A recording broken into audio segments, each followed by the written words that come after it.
ভট্টাচার্য।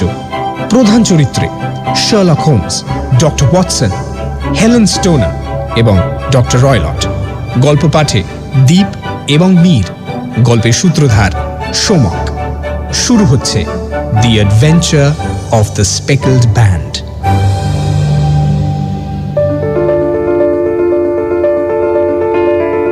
এই সেদিন আমার সব পুরনো খাতাপত্র নামিয়ে ঘাঁটছিলাম, দেখি অজস্র নোট করে রাখা, সব এক একটা কেসের নোট। বন্ধু শার্লকের সঙ্গেই গত 8 বছরে কটা, অন্তত 70টা তো বটেই।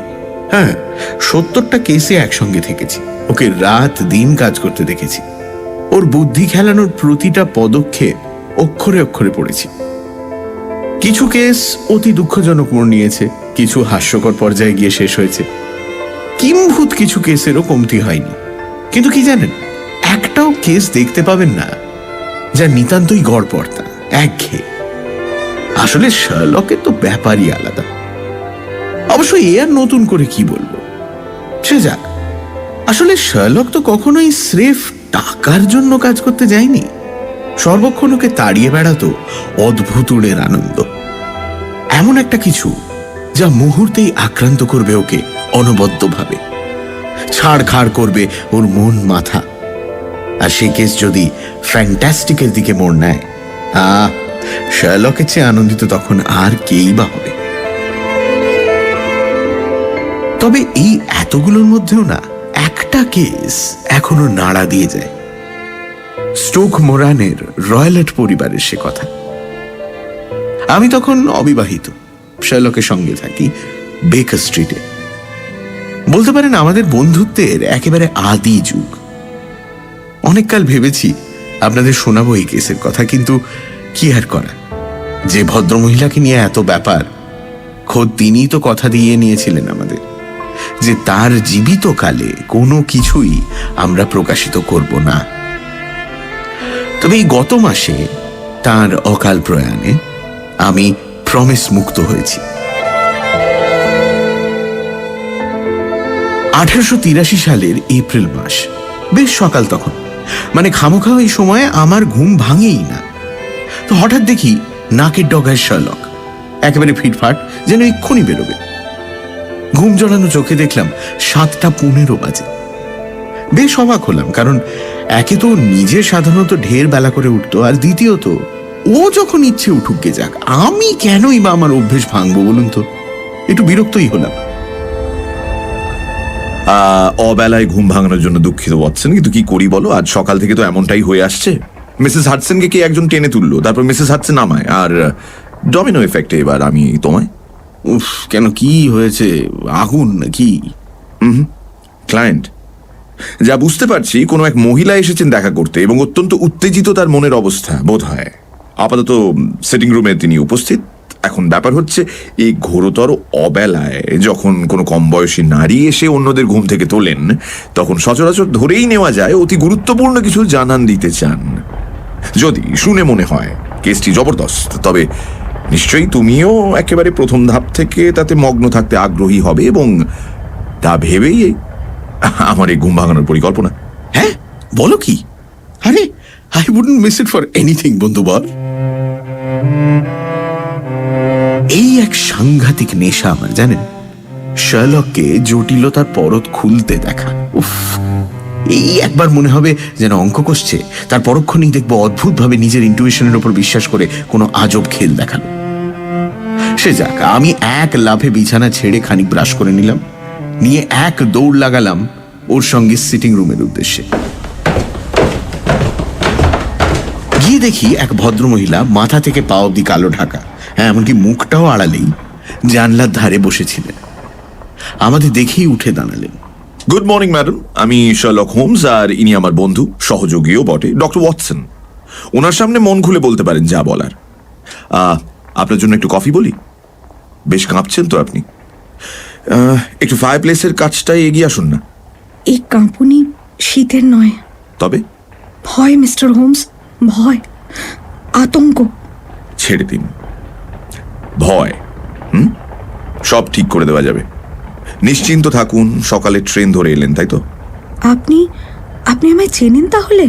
না, তবে দেখছি তো আপনার বাঁ হাতের তালুতে একটা রিটার্ন টিকিটের অংশ। বেশ আর্লি বেরিয়েছেন নিশ্চয়ই, তারপর একটা ডগ কাটে করে স্টেশনে পৌঁছবার আগে এলেন বেশ অনেকটা রাস্তা, রাইট? আপনি কি করে মানে? হ্যাঁ, কিন্তু কোনো রহস্য নেই এতে ম্যাডাম, সহজ তো। ওই যে আপনার জ্যাকেটের বাঁ হাতের কাছটায় অন্তত 7 জায়গায় কাদার ছিটে সদ্য লাগা, তাই না? কোনো ডগ কাট ছাড়া এমন প্রবল কাদা ছিটবে আর কি বলুন না। আপনি নির্ঘাত চালকের বাঁ দিকটায় বসেছিলেন। জানি না কি করে জানলেন, কিন্তু হ্যাঁ, ইউর রাইট। ভোর 6টা নাগাদ বেরিয়েছি। লেদারহেডে পৌঁছলাম মিনিট 20-তে। তারপর প্রথম ট্রেন ধরেই ওয়াটারলু এলাম। বিশ্বাস করুন, আর পারছি না, আমি পাগল হয়ে যাব এবার। কার কাছে যাব? কেউ তো নেই। আর যে বেচারি আছে সে যত্ন করে আমায়, খেয়াল রাখে আমার, সেই বা কি করবে আর? মিসেস ফ্যারিন্টোসের কাছে আপনার নাম শুনেছি মিস্টার হোমস। আপনি তো তাকে বিপদের দিনে খুব সাহায্য করেছিলেন। আমায় এই নিকষ অন্ধকার থেকে বের করতে পারবেন না? হ্যাঁ, সত্যি বলতে এই মুহূর্তে আমার ক্ষমতা নেই।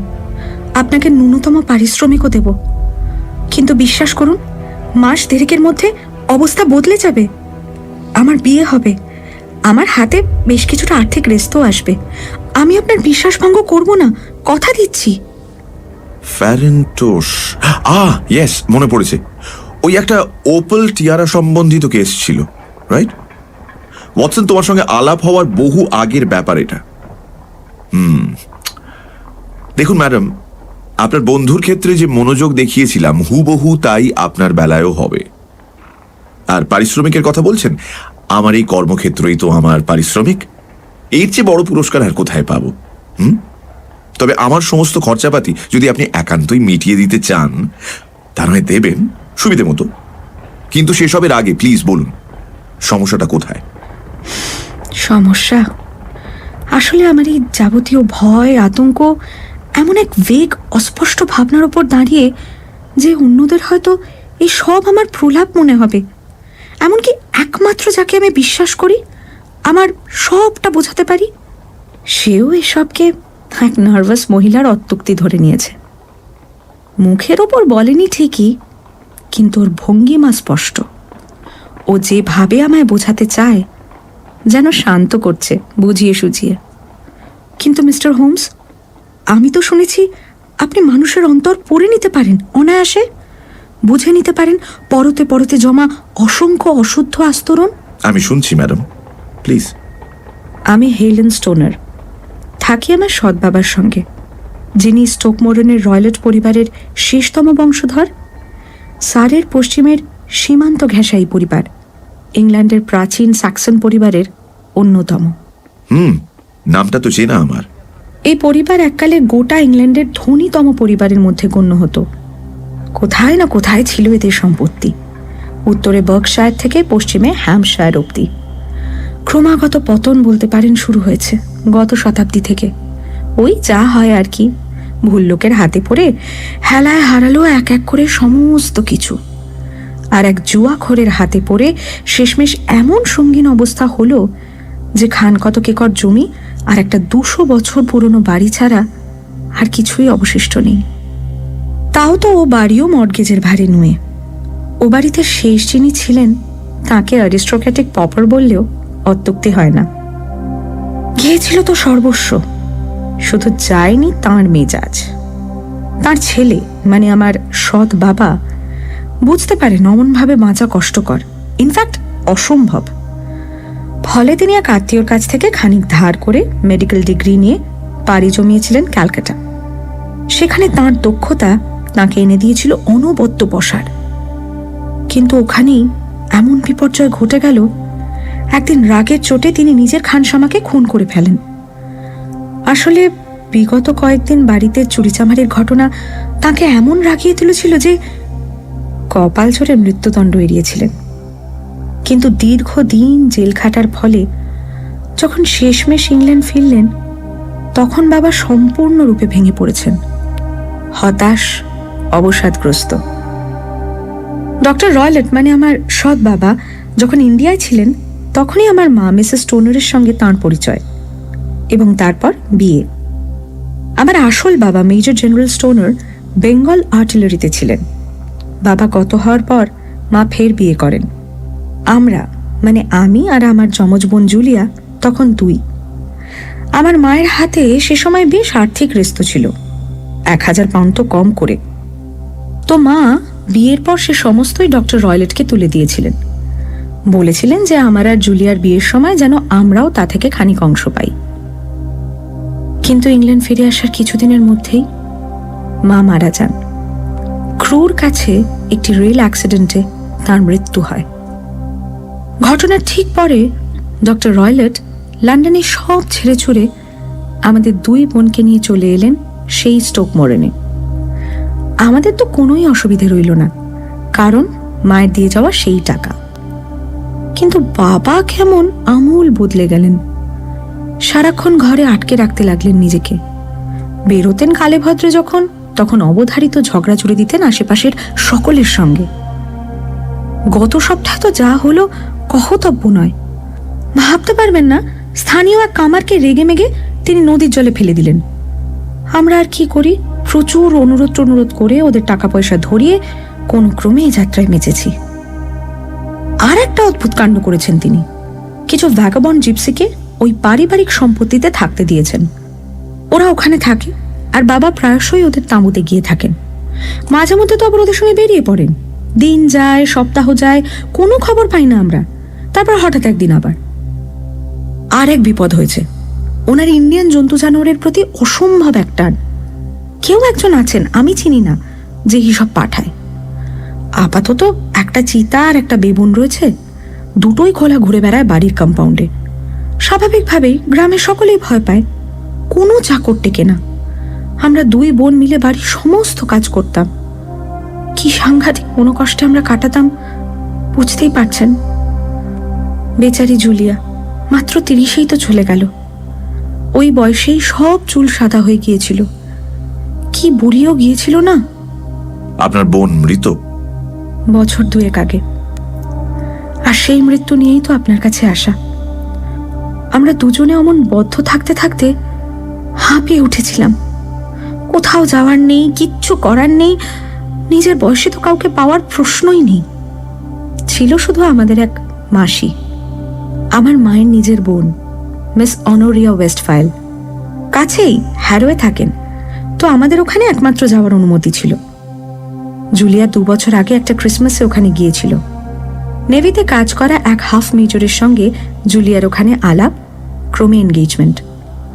আমাদের সৎ বাবা যখন শুনলেন সে খবর, আপত্তি করলেন না কিছুই। বিয়ের দিনও ঠিক হলো তড়িঘড়ি। কিন্তু সে রূপকথার দিন আসার এক পক্ষ আগেই আমার একমাত্র সাথী জুলিয়া আমায় ছেড়ে চলে গেল। খুলে বলুন, প্রত্যেকটা ডিটেল চাই, কিছু ভুলে যাবেন না প্লিজ। ভুলে যেতে পারি কোথায়, সবটাই তো যেন স্মৃতিতে বসে আছে। আমরা যে বাড়িতে থাকছিলাম বললামই তো, অতি পুরনো ছিল এবং মাত্র একটা ভাগই বাসযোগ্য ছিল। তো এ ভাগের বেডরুমগুলো ছিল একতলায় আর সিটিং রুম ছিল সেন্ট্রাল ব্লকে। 3টি বেডরুমের প্রথমটা ছিল ডক্টর রয়লেটের, দ্বিতীয়টা জুলিয়ার আর অন্যটা আমার। 3টের মধ্যে কোনো যোগের রাস্তা ছিল না, কিন্তু একটা করিডোরেই এসে মিলত এই 3 ঘর। বোঝাতে পারছি? স্পষ্ট, চালিয়ে যান। এবার 3টে ঘরের জানলা খুললেই দেখা যেত লন। সেই অভিশপ্ত রাতে ডক্টর রয়লেট নিজের ঘরে চলে গিয়েছিলেন বেশ আগেই, যদিও আমরা জানতাম তিনি ঘুমিয়ে পড়েননি। কি করে জানলেন? আসলে জুলিয়ার খুব অসুবিধে হচ্ছিল একটা বিচ্ছিরি বোঁটকা গন্ধে। ডক্টর রয়লেটের অভ্যেস ধরেছিল ইন্ডিয়ান সিগার খাওয়ার, তারই অমন অসহ্য গন্ধ। ফলে জুলিয়া উঠে আসে আমার ঘরে। ছিল কিছুক্ষণ, আমরা কত কথা বললাম ওর আগত বিয়ে নিয়ে। তারপর ওই 11টা নাগাদ হবে, ঘরে যাবে বলে উঠল। উঠে ঠিক বেরোনোর আগে দরজায় দাঁড়িয়ে অদ্ভুত একটা প্রশ্ন করল। আচ্ছা হেলেন, বলতো কখনো গভীর রাতে কাউকে শীষ দিতে শুনেছিস? শীষ? না তো, না। আচ্ছা, ঘুমের মধ্যে কি নিজে শীষ দেওয়া যায়? জানি না, মানে মনে তো হয় না। কিন্তু কেন জুলিয়া? কারণ শেষ কয়েক রাত আমি নিশ্চিতভাবে শুনেছি সেই শীষ, আলতো কিন্তু স্পষ্ট একটা শীষ। প্রতি রাতে 3টে নাগাদ শুনি আমি। তুই তো জানিস আমার ঘুম কি পাতলা, রোজ ঘুম ভেঙে যায় আমার। জানি না কোথা থেকে তা আসতো, কিন্তু আসতো নিয়ম করে। হয়তো পাশের ঘর থেকে বা লন থেকে। ভাবলাম একবার তোকে জিজ্ঞেস করে যাই, যদি তুই। না রে, আমি শুনিনি। যাক, তুই ভাবিস না, নিশ্চয়ই বিদঘুটে জিপসিগুলোর কেউ একটা। হয়তো বা, কিন্তু লন থেকে এলে তো তুইও শুনতে পেতিস, তাই না? হ্যাঁ, কিন্তু আমি যে তোর চেয়ে অনেক শান্তিতে ঘুমোই রে। আচ্ছা ছাড়, তেমন কিছু নয় হয়তো। আমার দিকে স্মিত হেসে তারপর ও বেরিয়ে গেল। অল্পক্ষণ পর ওর ঘরের লক খোলার আওয়াজ আমি পেয়েছিলাম। আচ্ছা, তবে নিজের ঘরের লক বন্ধ করে ঘুমানো আপনাদের কি অভ্যেস ছিল? সব সময়। আর সেটা কেন? ওই যে বললাম না, আশেপাশে একটা চিতা আর বেবুন থাকলে আপনি খুব নিশ্চিন্তে কি ঘুমোতে পারতেন। তা বটে। তো তারপর? আমার স্বভাবতই ঘুম হলো না এক্কেবারে। কিরকম যেন একটা আশু বিপদের আতঙ্ক গ্রাস করছিল। বুঝতেই তো পারছেন, আমরা যমজ যেহেতু, কি অসম্ভব একটা প্রাণের টান আমাদের মধ্যে ছিল। আর বাইরে রাতটাও না কেমন ঝাঁপিয়ে পড়ছিল আমাদের উপর। অঝোর বৃষ্টি শুরু হলো সহসা, সঙ্গে তোলপাড় করা ঝড়। মনে হচ্ছিল যেন উড়িয়ে নিয়ে যাবে এক্ষুনি। জানলাগুলো থরথর করে কাঁপছিল, যে কোনো মুহূর্তেই হাল ছেড়ে দেবে যেন। সে তাণ্ডবের মধ্যেই হঠাৎ আমি শুনলাম স্পষ্ট একটা চিৎকার। আমার বোনের চিৎকার। অসম্ভব ভয় পেলে কেউ অমন করে চেঁচায়। আমি তৎক্ষণাৎ একটা শল জড়িয়ে দৌড়ে বেরিয়ে এলাম করিডোরে। কিন্তু জানেন, যেই আমি ঘরের দরজা খুলে বেরোলাম, একটা একটা নিচু স্বরের শীষ শুনেছিলাম, ঠিক যেমনটার কথা জুলিয়া বলেছিল। আর তার কিছু পর আর একটা ভয়াবহ আওয়াজ, যেন একটা বিশাল ধাতুর তৈরি কিছু ঝনঝন করে উঠল। আমি পাগলের মতো দৌড়ে গেলাম জুলিয়ার ঘরের দিকে। গিয়ে দেখি দরজাটা খোলা, পাল্লাটা ধাক্কা খেয়ে একটা ক্যাঁ ক্যাঁ শব্দ করছে। তখনও তো জানি না ভেতরে কি অপেক্ষা করছে। খানিক এগোতেই দেখি জুলিয়া হাতে একটা বাতি নিয়ে কোনক্রমে দরজায় এসে দাঁড়ালো। ভয় ওর মুখ ওই অন্ধকারেও সাদা, হাত দুটো হাওয়ায় কিছু একটা আঁকড়ে ধরতে চাইছে, শরীরটা সামলাতে পারছে না টাল। আমি দৌড়ে গিয়ে ওকে জড়িয়ে ধরলাম, কিন্তু ততক্ষণে ওর আর বিন্দু মাত্র দাঁড়াবার ক্ষমতা নেই। যন্ত্রণায় কাতরাচ্ছিল আমার বোন। জুলিয়া, জুলিয়া, কি হয়েছে বল, বল, কে ওখানে, কে ওদিকে, বল। Helen, Helen, oh my god, Helen, সেই ম্যানটা, the speckle man, the speckle man. হয়তো হয়তো আমায় আর একটা কিছু বলতে চাইছিল। একবার ডক্টর রয়লেট, মানে আমাদের সৎ বাবার ঘরের দিকে আঙুল তুলে কি যেন একটা দেখাতেও চাইল, কিন্তু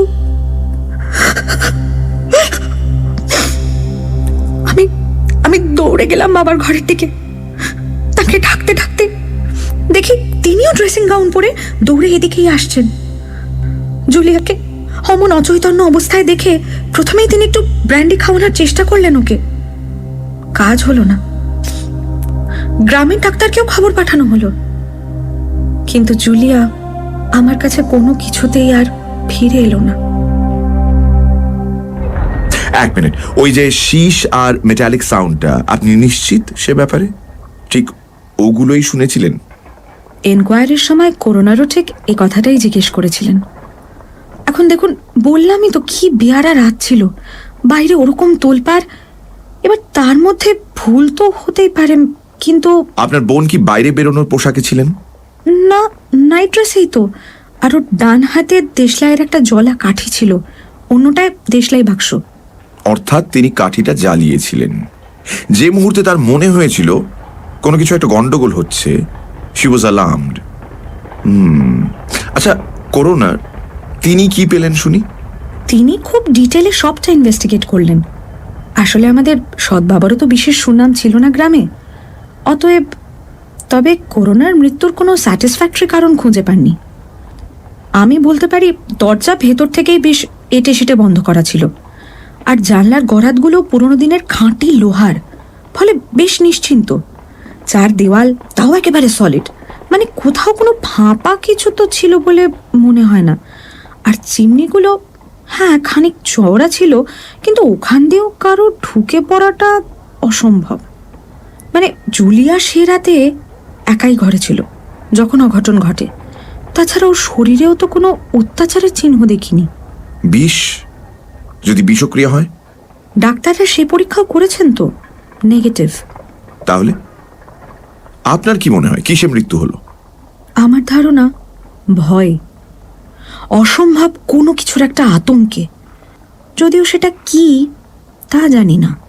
আচ্ছা, ওই যে জিপসিদের কথা বললেন, সে রাতে ওরা ছিল ওই দিকটায়? সবসময় তো কেউ না কেউ থাকে। আচ্ছা, আর ওই যে স্পেকেলড ব্যান্ডের কথা বলেছিলেন জুলিয়া, সেটা থেকে কি বুঝলেন? আমি জানি না ঠিক মিস্টার হোমস। কখনো আমার মনে হয়েছে ওটা প্রলাপ, একদম পাগলের প্রলাপ। আবার কখনো মনে হয়েছে ওই যে জিপসিগুলো, ওরা মাথায় একটা রুমাল বাঁধে, কিরম স্পটেড, হয়তো ওগুলো দেখে জুলিয়া ওই রকম বলেছিল। অত সহজ মনে হচ্ছে না, আরো গভীরে যেতে হবে। হ্যাঁ, বলুন কি বলছিলেন? 2 বছর কেটে গেছে, আমি এখন আরও একা। যদিও এই গত মাসে আমার এক ছোটবেলার বন্ধু আমায় বিয়ের প্রস্তাব দিয়েছে।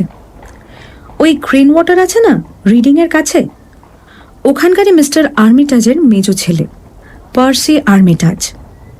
আমার সৎ বাবা সবটাই শুনেছেন, আপত্তি করেননি কিছু।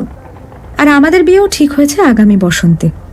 সে কারণেই 2 দিন আগে আমার ঘরটার মেরামতি চলছিল, ফলে আমি জুলিয়ার ঘরে গেলাম শুতে, ঠিক সেই বিছানায় যেখানে জুলিয়া। কিন্তু মিস্টার হোমস, গত রাতে যা হলো, মানে রাতের অন্ধকারে যখন সর্বত্র নিশ্চুপ, আচমকা আমার কানে এলো সেই শব্দ। সেই চাপা শীষ? ইয়েস ডক্টর ওয়াটসন, সেই শব্দ যা আমার বোন শুনেছিল শেষের সেদিনে। আলো জ্বালিয়ে তন্ন তন্ন করে খুঁজলাম, কিচ্ছু দেখতে পেলাম না। আমি এতটাই ঘাবড়ে গিয়েছিলাম যে আর ঘুমোতে যাওয়ার তো প্রশ্নই ওঠে না। সকাল হতেই তাই আমি তড়িঘড়ি আপনাদের এখানে। তা বেশ করেছেন, কিন্তু আপনি আমায় সব খুলে বললেন কি? হ্যাঁ মানে হ্যাঁ তো। না মিস রয়লট, আপনি বলেননি। আপনার সৎ বাবার কিছু একটা আপনি লুকোচ্ছেন। কি বলছেন কি? হঠাৎ শার্লকের একটা কাণ্ড দেখে স্তম্ভিত হয়ে গেলাম।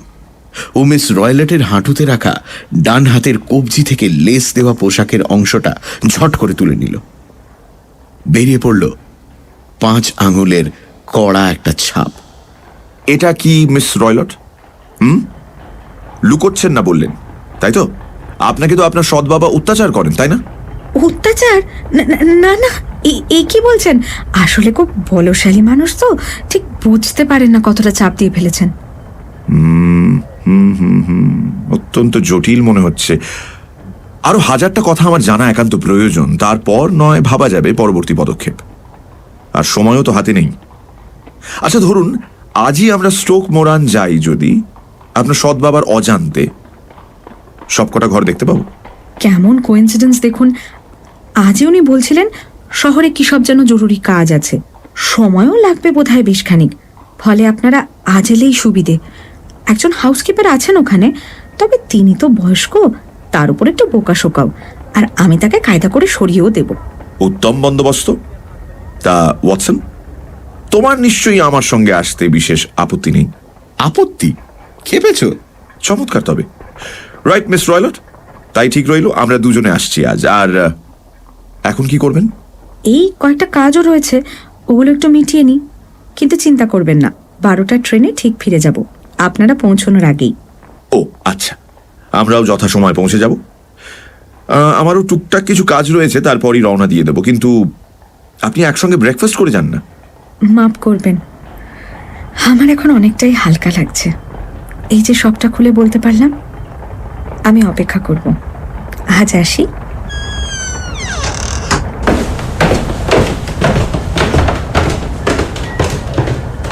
তা বন্ধু ওয়াটসন, কি বুঝছো? বেশ জটিল আর পেঁচানো কেস তো। সে আর বলতে।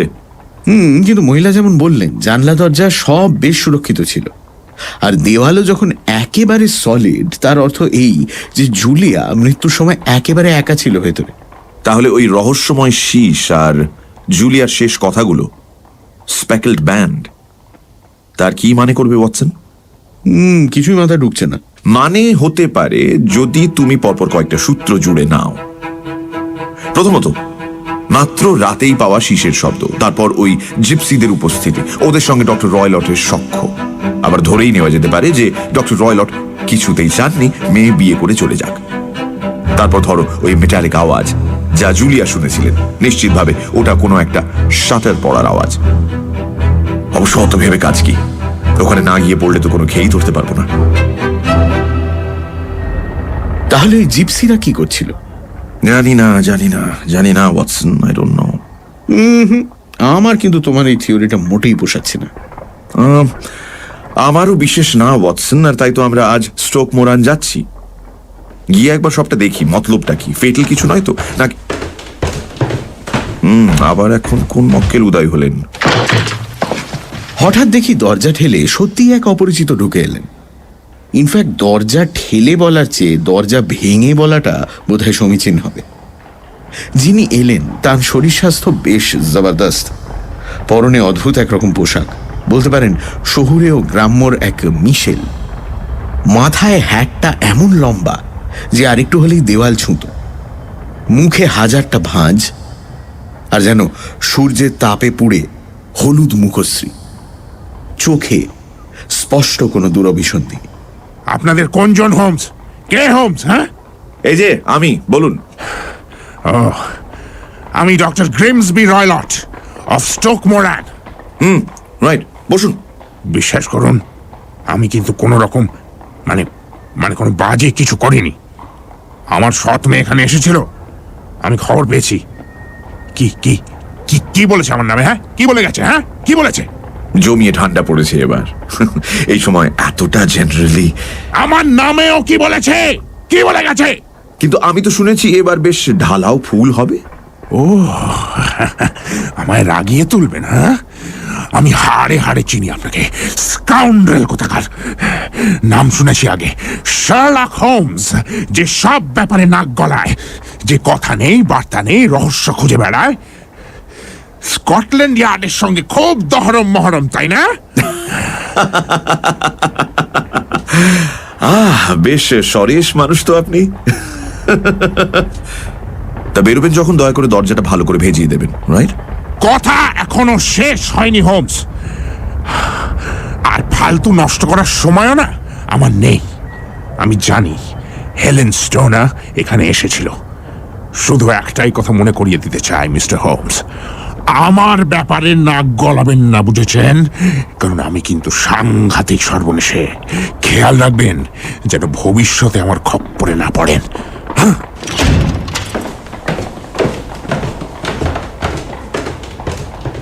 বেশ পেলব প্রকৃতির মানুষ না ওয়াটসন? শারীরিকভাবে আমি ভদ্রলোকের মতো সুঠাম নই হয়তো, কিন্তু একবার যদি নাগালে পাই না, বুঝিয়ে দেব আমার খপ্পরে পড়লেও যে কি নাকানি চোবানি খেতে হয়। সে যাক, আশা করি হেলেন নিজেকে এমনভাবে ট্রেসড হতে দিয়ে কোনো গন্ডগোলে পড়বেন না। তবে এই ভদ্রলোক এখানে হানা দেওয়ায় একটা লাভ হলো জানো, আমাদের ইনভেস্টিগেশন একটা দিশা পাবে মনে হচ্ছে। গুড। আপাতত কিছু একটা খাওয়া যাক, তারপর আমি ডক্টরস কমন্সে একবার ঢু মারবো, যদি এই ডক্টর রয়লট সম্পর্কিত কিছু পেয়ে যাই।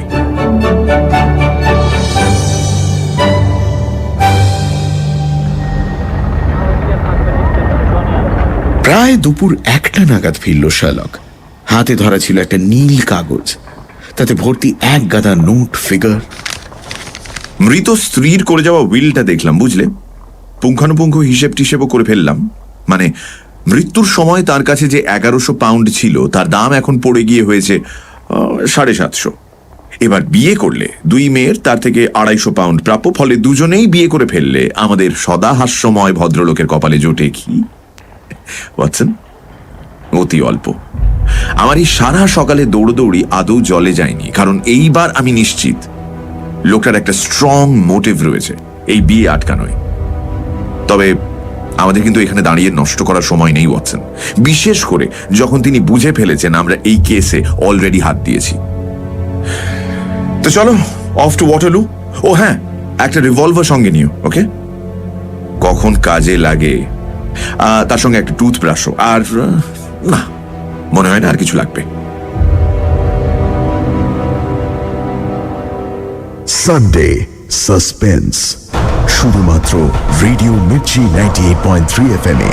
It's hot.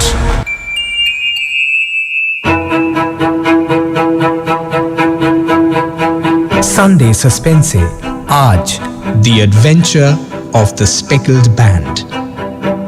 একদিন সাত সকালে শার্লকের সঙ্গে দেখা করতে আসেন এক ভদ্রমহিলা। তার নাম হেলেন স্টোনার। মহিলার কথায় জানা যায় তিনি স্টোক মোরানে তার বদমেজাজি সৎ বাবা ডক্টর রয়লটের সঙ্গে থাকেন। কিছু বছর আগে খুব রহস্যজনকভাবে মৃত্যু হয় হেলেনের বোন জুলিয়ার।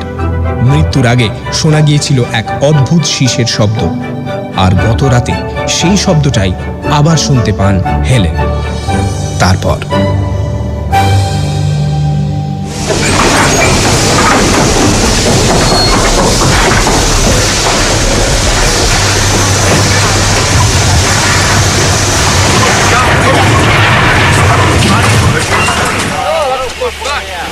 ওয়াটারলু স্টেশনে পৌঁছলাম বেশ জলদি। গিয়েই লেথারহেডের দিকে একটা ট্রেনও পেয়ে গেলাম। সেখানে নেমে একটা ঘোড়ার গাড়ি ভাড়া করে আমরা দুই বন্ধু চললাম স্টোক মোরানে। সারি কাউন্টির অপূর্ব মনোরম রাস্তা পেরিয়ে প্রায় 4-5 মাইল যেতে হলো আমাদের।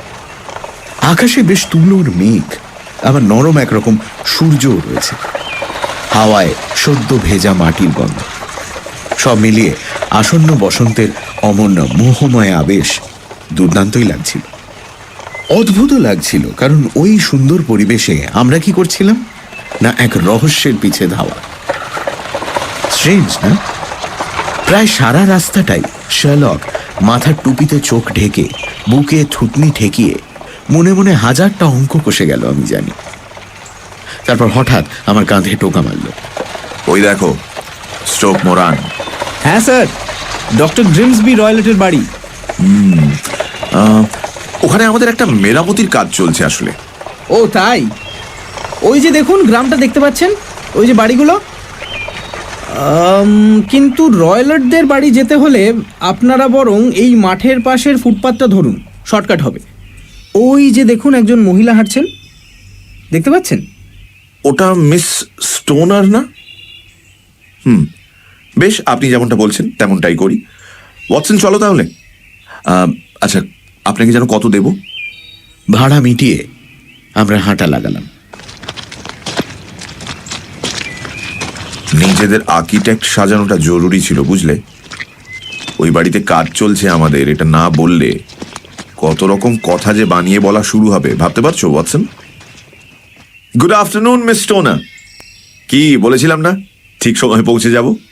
উফ, আপনাদের অপেক্ষাতেই তো বসে আছি সেই কখন থেকে। আসুন আসুন, আই এম সো হ্যাপি। আচ্ছা, এদিককার খবরও ভালো। ডক্টর রয়লেট শহরে গেছেন কাজে, সন্ধ্যের আগে ফিরবেন বলে তো মনে হয় না। তার সঙ্গে সাক্ষাতের সৌভাগ্য আমাদের ইতিমধ্যেই হয়েছে মিস স্টোনার। কি মানে মানে উনি আমায় ফলো করেছেন? তাই তো মনে হচ্ছে। কি সাংঘাতিক মানুষটা! উফ, এবার এবার কি করব? ফিরে এসে তো জিজ্ঞেস করবেই। সে বোকামি মনে হয় না তিনি করবেন, কারণ তিনি ভালো করেই জানেন এই কেসে তার পেছনে লেগেছে যে সে চলে পাতায় পাতায়। আর একান্তই যদি তিনি ভায়োলেন্ট হয়ে ওঠেন তাহলে আপনাকে হ্যারোতে আপনার মাসির কাছে পৌঁছবার ব্যবস্থা করতে হবে। আচ্ছা, সেসব পরে দেখা যাবে। আপাতত যেটুকু সময় হাতে পাচ্ছি সৎ ব্যবহার করা উচিত। চলুন ঘরগুলো দেখি।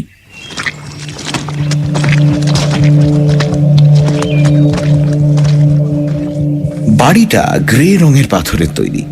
একটা সেন্ট্রাল পোর্শন আর দুদিক থেকে দুটো কাঁকড়ার দাঁড়ার মতো বেরিয়ে আসা অংশ। একদিকের বেহাল অবস্থা, জানলাগুলো ভাঙা, কাঠের পাটাতন দিয়ে সব ব্লক করা। ছাদটা প্রায় সম্পূর্ণ ধসে গেছে, মোটের ওপর ধ্বংসস্তূপ বললে ভুল হয় না। মাঝের অংশটার অবস্থা খানিকটা ভদ্রস্ত, আর ডান হাতের যে ব্লকটা সেটা একেবারে আধুনিক। জানলায় পরিপাটিভাবে ব্লাইন্ড লাগানো, নীল ধোঁয়া বেরোচ্ছে চিমনি দিয়ে, মানে স্পষ্ট বোঝা যায় এখানেই রয়্যালটরা থাকেন। মেরামতির কাজ চলছিল বটে, অংশ বিশেষে কিছু ভাঙা, মইটই লাগানো, কিন্তু কোনো মানুষ চোখে পড়ল না। শার্লক আগাছায় ভর্তি লনটা ঘুরে দেখল, জানলার বাইরের অংশটাও বেশ মনোযোগ দিয়েই পরীক্ষা করল। তারপর একটা ঘরের বাইরে দাঁড়িয়ে কি একটা ভেবে,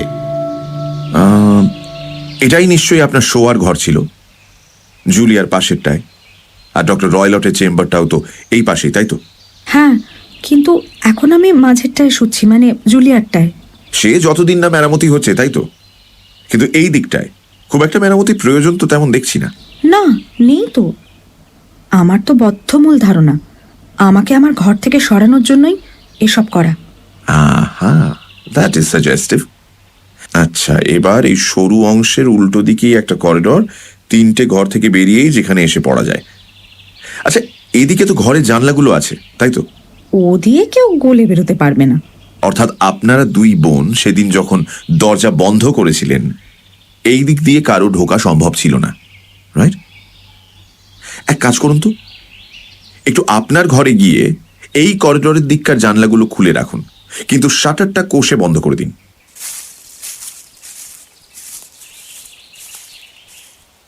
মিস স্টোনার তাই করলেন।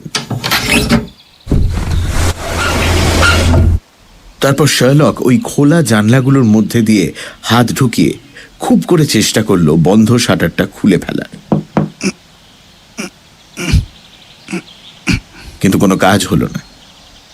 আসলে একটা ছুরি ঢুকিয়েও যে ছিটকিনিটা খুলবে সেটুকু ফাঁকও নেই। দরজার কবজাগুলো বেশ নেড়ে চেড়ে দেখল শার্লক। আরও ভাবতে হচ্ছে ওয়াটসন, শাটারগুলো যদি কেউ ভালো করে বন্ধ করে রাখে, সত্যিকারও গোলে ঢোকা অসম্ভব। এবার ভেতর থেকে দেখাটা দরকার। একটা ছোট্ট সাইড ডোর দিয়ে হোয়াইট ওয়াশ করা করিডোরে এসে হাজির হলাম আমরা। পাশাপাশি 3খানা বেডরুম। শার্লক শটান সেই ঘরটাতেই গিয়ে ঢুকলো যা আপাতত হেলেন স্টোনার ব্যবহার করেন, যা আসলে সেই ঘর যেখানে জুলিয়া মারাত্মক কোনো এক অভিজ্ঞতার সম্মুখীন হয়েছিল।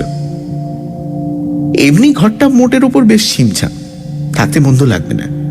সিলিংটা নিচু, একটা পেল্লায় ফায়ারপ্লেসও রয়েছে, ঠিক পুরনো দিনের বাড়ির মতো।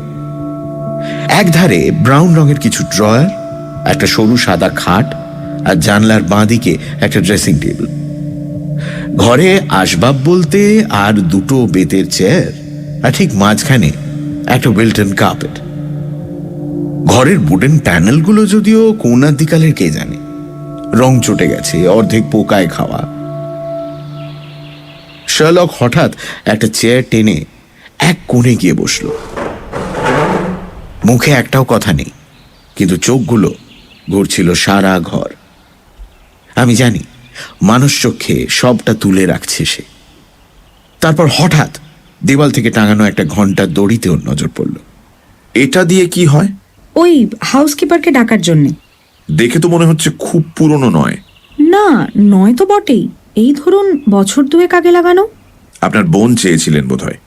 না, তা ঠিক নয়, কখনো শুনিনি ওকে ব্যবহার করতে। আর তাছাড়া আমরা যখনই কিছু চাইতাম নিজেরাই ব্যবস্থা করে নিতাম।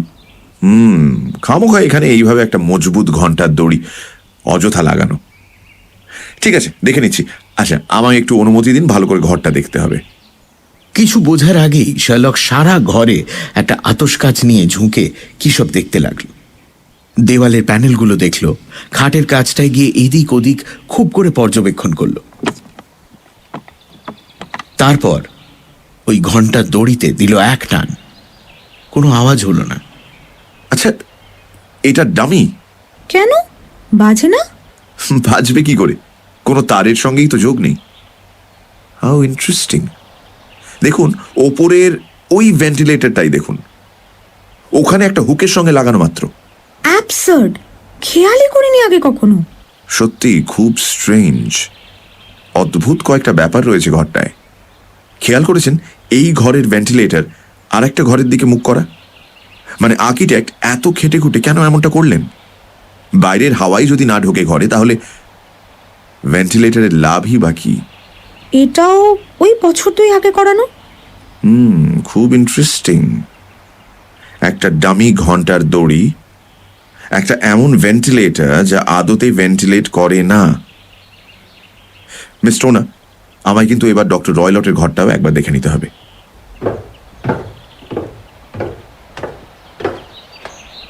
ডক্টর গ্রিমসবি রয়লেটের চেম্বারটা হেলেন জুলিয়ার ঘরের চেয়ে বেশ খানিকটা বড় ছিল, কিন্তু হ্যাঁ তেমন আড়ম্বর ছিল না।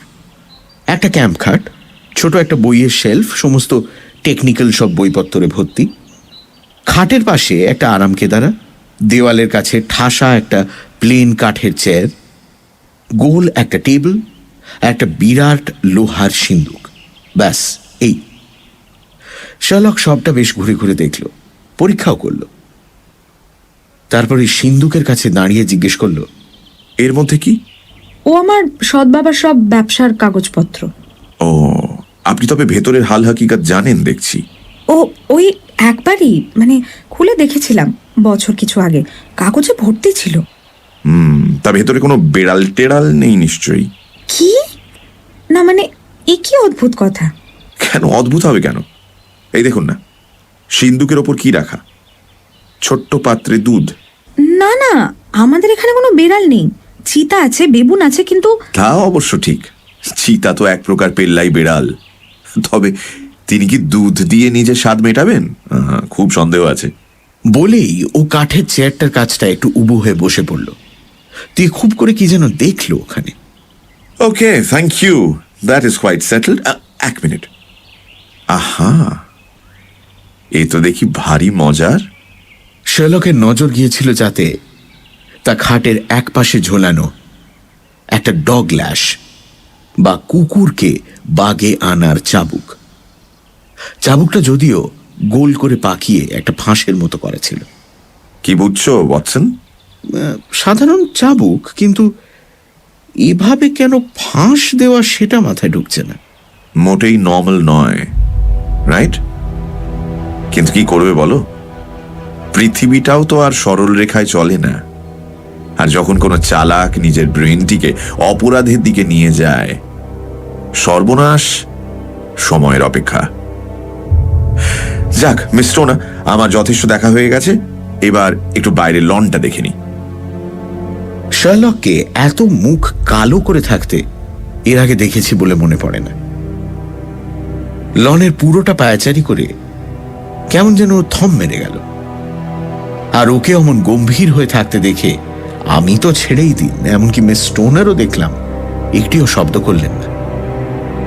তারপর হঠাৎ যেন ঘোর কাটিয়ে, মিস টোনা শুনুন, এখন থেকে যেমনটা বলবো অক্ষরে অক্ষরে পালন করতে হবে। হ্যাঁ হ্যাঁ, তাতে কি আর? ব্যাপারটা কিন্তু বেশ সিরিয়াস। আপনার জীবন মৃত্যু সম্পূর্ণভাবে এর উপর নির্ভর করছে। আর একটা কথা, আমি আর আমার বন্ধু আজ রাতটা আপনার ঘরে কাটাবো। আমি আর মিস স্টোনার দুজনেই তো এই প্রস্তাব শুনে অবাক হয়ে লাভ নেই মিস টোনা, এমনটাই হতে হবে, ব্যাস। আচ্ছা, ওই যে দূরে ওটা একটা সরাই তো? হ্যাঁ, ওটার নাম ক্রাউন। Very good. ওখান থেকে আপনার ঘরের জানলা দেখা যায় না? অবশ্যই। ঠিক আছে, তাহলে মন দিয়ে শুনুন।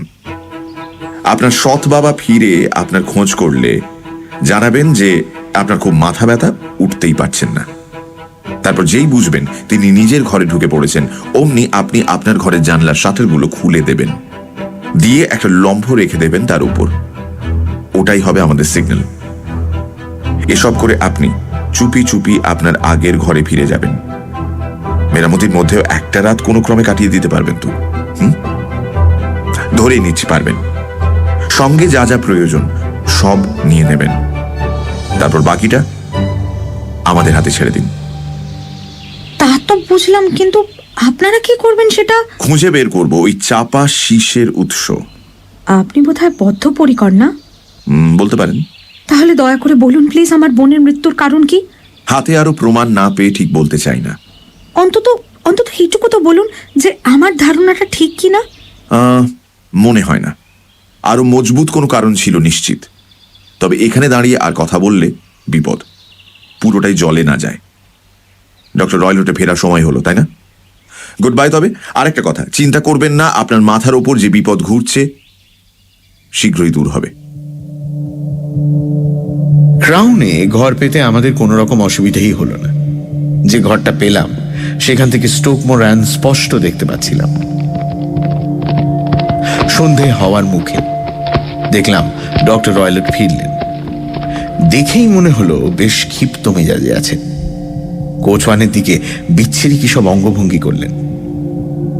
খানিক পর গাছের ফাঁক দিয়ে দেখলাম ঘরের সব আলো জ্বলে উঠল। কি জানো ওয়াটসন, আজ একটু দ্বিধাই বোধ করছি তোমায় ওখানে নিয়ে যেতে। সাংঘাতিক কিছু একটা ঘটে যেতে পারে। কোনো কাজে কি লাগতে পারি? সে আর বলতে, অসম্ভব সুবিধা হয়। ব্যাস তো হয়েই গেল, আমি আসছি। ওয়াটসন, ওয়াটসন, সত্যি তুমি। Thank you. তুমি বিপদের কথা বলছো? ওই ঘর তন্ন তন্ন করে খুঁজে তুমি তো সবটাই বুঝে নিয়েছো শার্লক। আমি যা দেখিনি তুমি তো তা দেখেছো, তাই না? দেখেছো তুমিও, আমি হয়তো সামান্য বেশি। এই যা। ওই ঘন্টার দড়ি ছাড়া তো আর তেমন কিছুই দেখলাম না। কেন, ওই ভেন্টিলেটরটাও তো দেখেছো? হ্যাঁ, কিন্তু ওটা দিয়ে কি হবে? মানে একটা ইঁদুর ছাড়া আর কি গলতে পারে ওটা দিয়ে? এই ভেন্টিলেটর নিয়ে এখানে আসার আগে আমি কিন্তু বেশ খোঁজ খবর নিয়ে এসেছি। ভালো বলেছ। না, সত্যি বলছেন, আমি ঠাট্টা করছি না। খেয়াল করো, হেলেন যখন প্রথম এলেন কি বলেছিলেন? যে জুলিয়া নাকি পাশের ঘর থেকে ডক্টর রয়লটের সিগারের গন্ধ পেতেন, রাইট? তার মানে দুটো ঘরের মধ্যে নির্ঘাত একরকম যোগাযোগের ব্যবস্থা ছিল, এবং সেটা নিশ্চয়ই অতি ক্ষুদ্র কিছু একটা ছিল, নয়তো করোনারের ইনকোয়ারিতে ধরা পড়ত। তখনই আমার মাথায় এই ভেন্টিলেটরের ভাবনা আসে। কিন্তু ওখান থেকে কি বিপদ হতে পারে? কেন?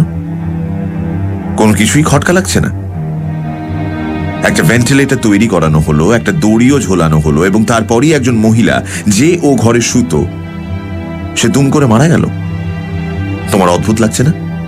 আমি সত্যি বলছি, কোনো কানেকশন খুঁজে পাচ্ছি না। কিন্তু ওই খাটটা লক্ষ্য করেছিলে? খাট? জীবদ্দশায় অমন খাট দেখিনি। মাটির সঙ্গে কখনো কেউ দেখেছে খাট আটকানো? অর্থাৎ জুলিয়া খাটটি নাড়ানোরও সুযোগ পাননি। ওটা সর্বদা ওই একই পজিশনে থাকতে বাধ্য, ভেন্টিলেটরের নিচে, আর ওই দড়ির কাছেই। শার্লক, আমার মনে হচ্ছে আমি বুঝতে পারছি তুমি কি বলছো। আমাদের হাতে তো আর তাহলে তেমন সময় নেই। রাইট ওয়াটসন, সাংঘাতিক একটি প্ল্যান, এবং কি সূক্ষ্ম বটে। দেখবে কোনো ডাক্তার যখন অপরাধের দিকে এগোয় কি মারাত্মক হয়ে ওঠে সে। কারণ এক তো তার সে জ্ঞানটা আছে, আর দুই অসম্ভব শক্ত নার্ভও। পামা অ্যান্ড প্রিচারের এ জগতে বেশ নাম ডাক ছিল, কিন্তু এ তো দেখছি দুকাঠি এগিয়ে। তবে ওয়াটসন, আমার বিশ্বাস আজ রাতে জবর একটা খেল দেখব, ডেঞ্জারাস একটা খেলা।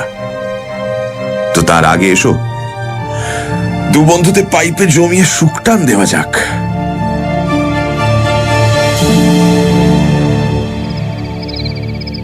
রাত 9টা নাগাদ গাছের ফাঁক দিয়ে দেখলাম ঘরের আলোগুলো একে একে নিভে গেল।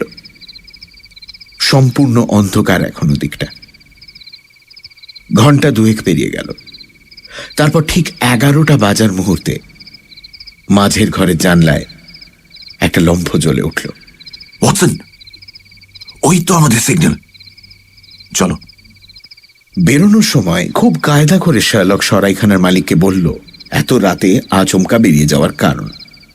আমাদের নাকি এক অতি পরিচিতের বাড়ি রয়েছে ওই পাশেই, এবং তার কাছ থেকে আজ রাতটা কাটানোর আমন্ত্রণ এসেছে হঠাৎ। অগত্যা রাস্তা যথারীতি শুনশান, ঠান্ডাও পড়েছে জমিয়ে। চোখে মুখে এসে লাগছিল বেশ। কোন রহস্য কিনারায় আমরা চলেছি কে জানে। সামনে আপাতত শুধু একটা লম্ফের শিখা। কম্পাউন্ডে ঢুকে পড়লাম সহজেই। পুরনো কালের দেওয়াল, অতএব একগাদা ফাঁকফোকর।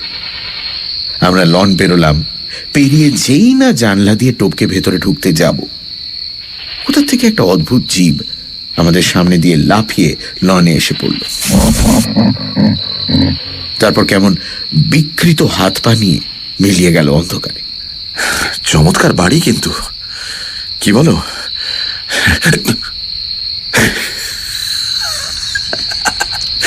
বাবুন। ভুলেই গিয়েছিলাম এই বাড়ির আজব সব জীবজন্তুর কথা। হঠাৎ মনে হলো এই রে, এবার যদি চিতাটাও লাফিয়ে ঘাড়ে ওঠে। ফলে শার্লকের দেখা দেখি যেই না আমরা পা টিপে টিপে বেডরুমে প্রবেশ করতে সক্ষম হলাম, হাঁপ ছেড়ে বাঁচলাম। শার্লক নিঃশব্দে জানলা শাটারগুলো ভেজিয়ে দিল, লম্ফটা এনে টেবিলে রাখল, তারপর আমার কানের কাছে মুখ আনলো। একটা শব্দ আমাদের সর্বনাশ ডেকে আনতে পারে, কিন্তু সাবধান, আলো নিভিয়ে বসবো আমরা, নয়তো ওই ভেন্টিলেটর দিয়ে মক্কেল দেখে ফেলতে পারে। আর শোনো, খবরদার ঘুমিয়ে পড়ো না, কারণ তোমার জীবন ওই ঘুম বা না ঘুমের উপর নির্ভর করছে। পিস্টলটা হাতে রেখো, যে কোনো সময় লাগতে পারে, রাইট? আমি ওই খাটটার ধারে বসছি, তুমি যাও ওই চেয়ারে।